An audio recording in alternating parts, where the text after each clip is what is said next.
why I'm choosing these sort of things. You know the hero's journey?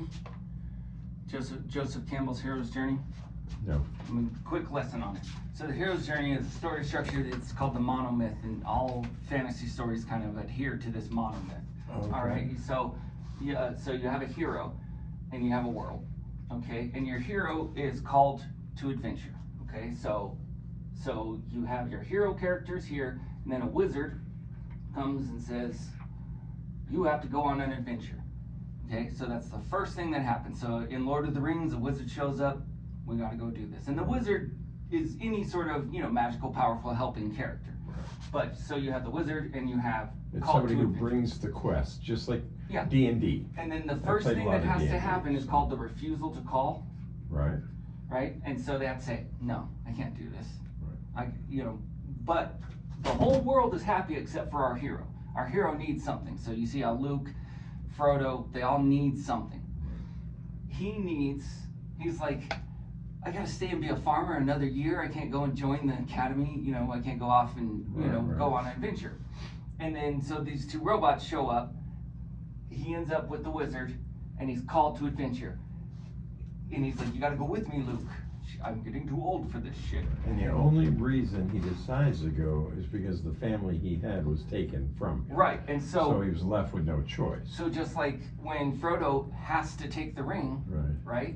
It's that they have the refusal to call, and then something sends them on their journey. Right. So that's their first. It's like crossing the first threshold is like you meet the wizard, and there's a lot of like little ticks in between. Right. But they all sort of match up. So then the next one is a magical flight. So meeting of helper characters, magical flight. Then you come down here and it's meeting the goddess, or meeting the mother, or meeting you meet the female that's gonna give you the magical item to move on, or Gotcha. And then you have apotheosis, where you meet with the father. So you always have to face your father, whether it's your father figure or not. So again, Frodo's easy one to go back to when he goes to see that Bilbo, and Bilbo does that like the scariest scene ever, and then Luke finds out that Vader's his father, right? There's always the apotheosis that you face the father and you take their good stuff, right? And then you there's capture. Actually, capture comes here before the apotheosis. So capture and taken out of the bigger story. So all our heroes have to be captured at some point, or our hero. And then there's like a sub-story. Yeah, and then they get story. saved and they learn more about each other and become a more cohesive group. Gotcha. There's also another little tick that's a pretty easy one that I can spot these days, but it's being on a precipice or falling down a great well. Okay. It's also being swallowed by the whale, right, in the belly of the whale for 3 days. Jesus, Jonas, and Jonas from the Bible, not the brothers. Right. But they go in the trash chute. So the trash chute is the belly of the well for them. Right. In Star Wars, yeah. Yeah, and then they're spit out. It's all theoretically or subterfuge, that sort of thing. Right. And then there's another magical flight home, and then there's the refusal to return, right? Because our hero can never go home. For the finale. Well, yeah. So at the end of the monomyth of the hero's journey, our hero never goes home. They're scarred deeply. So Luke loses his hand, Frodo gets his finger bit off, Harry Potter's got the scar, right? They never. Well, no. But they never get Frodo to. went back to the Shire. No, Frodo went to the Grey Havens. Sam went back to the Shire. Frodo went off, died basically. Oh, they put him in the ship. Yeah, he got on the ship to the Grey Havens, which is heaven. Right. Okay. Oh, I remember that. It's like nerdy heaven. It's like Comic-Con. Right. but so then Luke comes back and he's the Return of the Jedi one. Okay. Right. Yeah. And so, that scene is very good for this whole thing because it shows a lot with the wizard. So you see why you're always the wizard and I'm always the annoying hero, right? But I always fail. That's because you're annoying. Tommy is Tom Solo. Kara is like it's Leia, so it's Kara. And so even all of your names match up. So I wanted to do this thing. I wanted to make it mean something in our little version of it, to where we're all kind of killing off our dark side. The garbage version, I like it. Yeah. Cool. Yeah, because when the whole world crumbles, what's left? The garbage is What's here. that word underneath there? So this was my You got idea. Darth Vader. So Siths are like the bad guys in there. Red. The reason that their lightsabers are red is because there's a crystal in them. It's called a kyber crystal. And that kyber crystal, it's one with the Force, sort of the way the Jedi are. Like so the midichlorians, but like only that. it's So a the stone. Jedi channel their Force through that, right? But the Sith work on hate. So they channel their hate through it, and the kyber crystals bleed, and that's why all the bad guys have the red ones. Gotcha. Or like people that are kind of bad have purple ones, because they're kind of half bleeding. It's all doesn't mean anything, because it's all Star Wars. Also, the blue ones are for when you're like training, like you're kind of, you know, a Jedi in training, and then the green ones are when you're a master, like Qui-Gon Jinn and Yoda and Luke eventually gets his kyber crystal. So there's all sorts of nerd lore like that, and all of that stuff is in ours. But what I started to think about with ours was, well, if we're all central cast, like it just happens that you fit to be Obi-Wan and you're Neon Don. I have a beard. Neon Don sounds like Obi-Wan, but you're also our Gandalf and, you know, our like Blackbeard and that sort of thing. Right. And you know, what I've done over the years is I've collected thousands and thousands of scenes. But I want to get like the best scene out of all of us. And so I want it to kind of mean something. So not just leading up to Star Wars, or up to May 4th, but we do a lightsaber thing.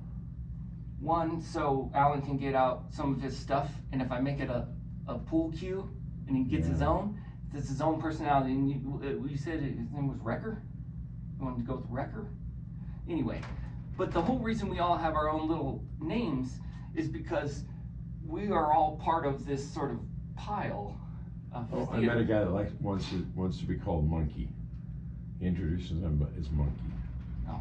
Were you talking about something else? No, I was talking about Alan's name. Oh, Alan. Like whatever his like theater name is. Oh. Like I'm Professor Presley. Right, I don't remember. Because it's PP. I don't remember what That's he said. all it is. Everything's a joke. Yeah. So what I want to do with this scene, What was that last word? Crystal.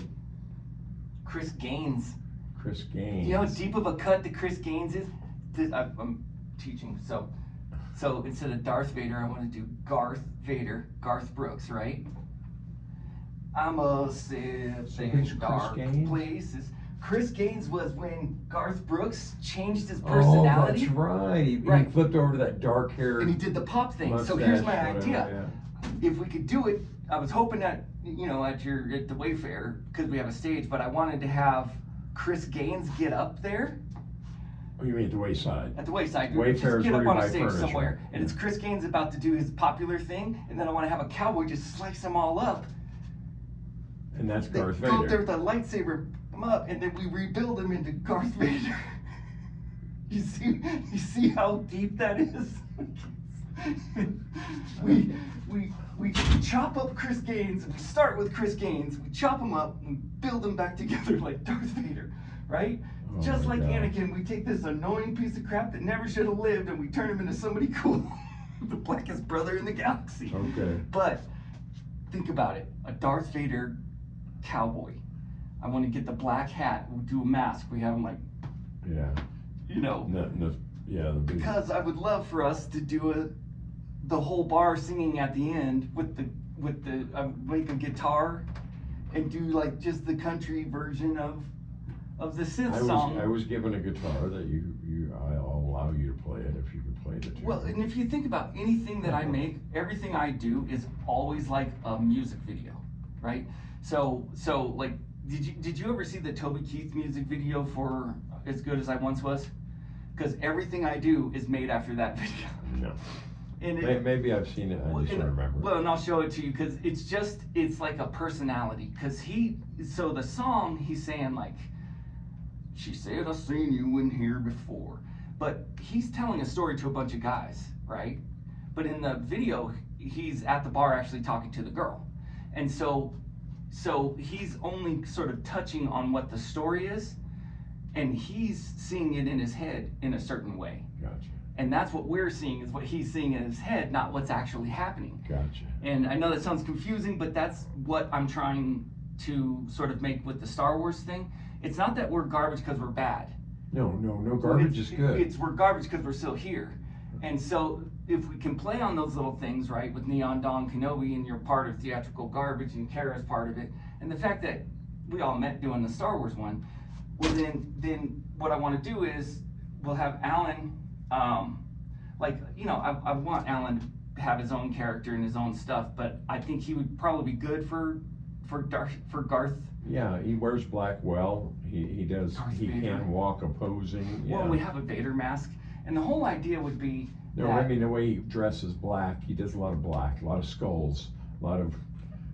Yeah, he likes that. That'll look good on him. But our version of whatever their Sith Right. is, and the fact that I can still do it, and George Lucas hasn't attacked me. But I also have a pretty popular show on my channel with an actor that nobody's named yet, who's always under a mask, and it's Joe TIE Fighter. Right. And so I want to have Joe TIE Fighter. One of the funny gags that Joe TIE Fighter always has to do is there's no bathroom on a TIE Fighter, so he's always having to stop somewhere and run and piss somewhere, and it gets him into adventures. So I talked to Joe, and I want to have him like come to the bar doing the thing, like oh my god, I gotta go so bad, doing the thing. Where'd I find a toilet around here? Because he's dating a Tusken Raider. Ooh. Right? Yeah. Linda, the Tusken Raider. And so she's who beats me up in the beginning when you find me, and then we get to this scene and we're there. Right? And that way I can connect all the worlds together. I can promote the bar. Okay, so I sent him a message. Are you on your way to Bumblebee Blooms? He said, what? So obviously it sounds like he's forgotten about it. Oh, okay. So I just hit him with